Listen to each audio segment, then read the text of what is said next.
آ کے یہاں کہتے ہیں کچھ شب برات کوئی چیز نہیں ہے، اس کا انکار کر دیتے ہیں، جبکہ حقیقت یہ ہے شب برات کے تعلق سے بہت ساری حدیثیں مروی ہیں، یہ الگ بات ہے، وہ تمام کی تمام حدیثیں جو ہیں ضعیف حدیثیں ہیں۔ حدیث کا ایک اصول ہے، ایک ضابطہ ہے، حدیث ضعیف بھی جو ہے وہ حدیث ہے، وہ بھی اللہ کے نبی صلی اللہ علیہ وسلم کی بات ہے، وہ بھی آپ کی زبان سے نکلے ہوئے جملے ہوتے ہیں، لیکن اس جملے ہم تک جو پہنچے ہیں، پہنچنے کا جو سورس ہے، اس سورس میں کچھ کمزوری ہو جاتی ہے، جس کی وجہ سے اس حدیث کو ضعیف کہہ دیا جاتا ہے۔ تو شب برات کے تعلق سے جتنی بھی حدیثیں ہیں وہ سب کے سب حدیثیں ضعیف حدیثوں سے ثابت ہیں، لیکن حدیث کا اصول یہ ہے کہ اگر کسی کے خلاف، کسی ضعیف حدیث کے خلاف کوئی صحیح حدیث اگر نہیں ہے تو وہ ضعیف حدیث بھی جو ہے قابل عمل ہوتی ہیں، اور اس پر بھی حکم صادر ہوتا ہے، الا ہے کہ اس سے کوئی فرض اور واجب کا حکم ثابت نہیں ہوگا، لیکن مستحب حکم جو ہے اس کا ثابت۔ شب برات کا مسئلہ بھی ایسے ہی ہے کہ شب برات کے بارے میں جتنی بھی حدیثیں ہیں وہ ساری کی ساری حدیثیں اگرچہ ضعیف ہیں،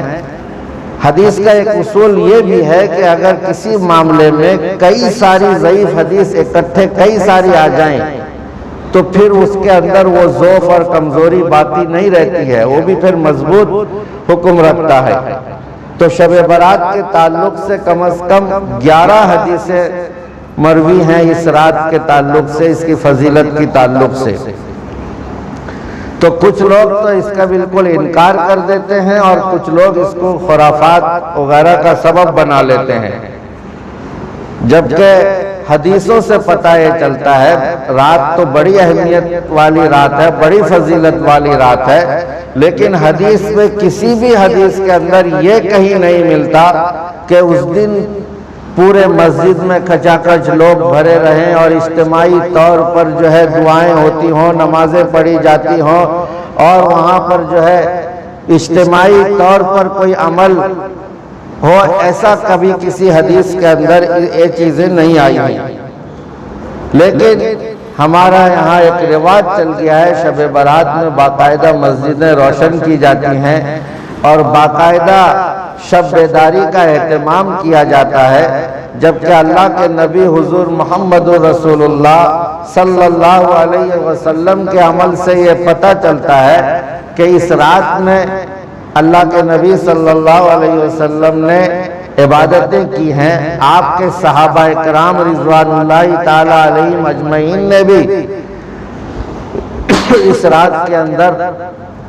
عبادتیں کی ہیں، اور اللہ کے نبی حضور محمد رسول اللہ صلی اللہ علیہ وسلم فرماتے ہیں کہ اس رات کو اللہ تعالی اپنا خاص نظر کرم فرماتے ہیں، اور نظر کرم فرمانے کے ساتھ ساتھ ایک حدیث کے اندر آتا ہے کہ تمام مخلوق کی اللہ تعالیٰ مغفرت کر دیتے ہیں اس رات کو۔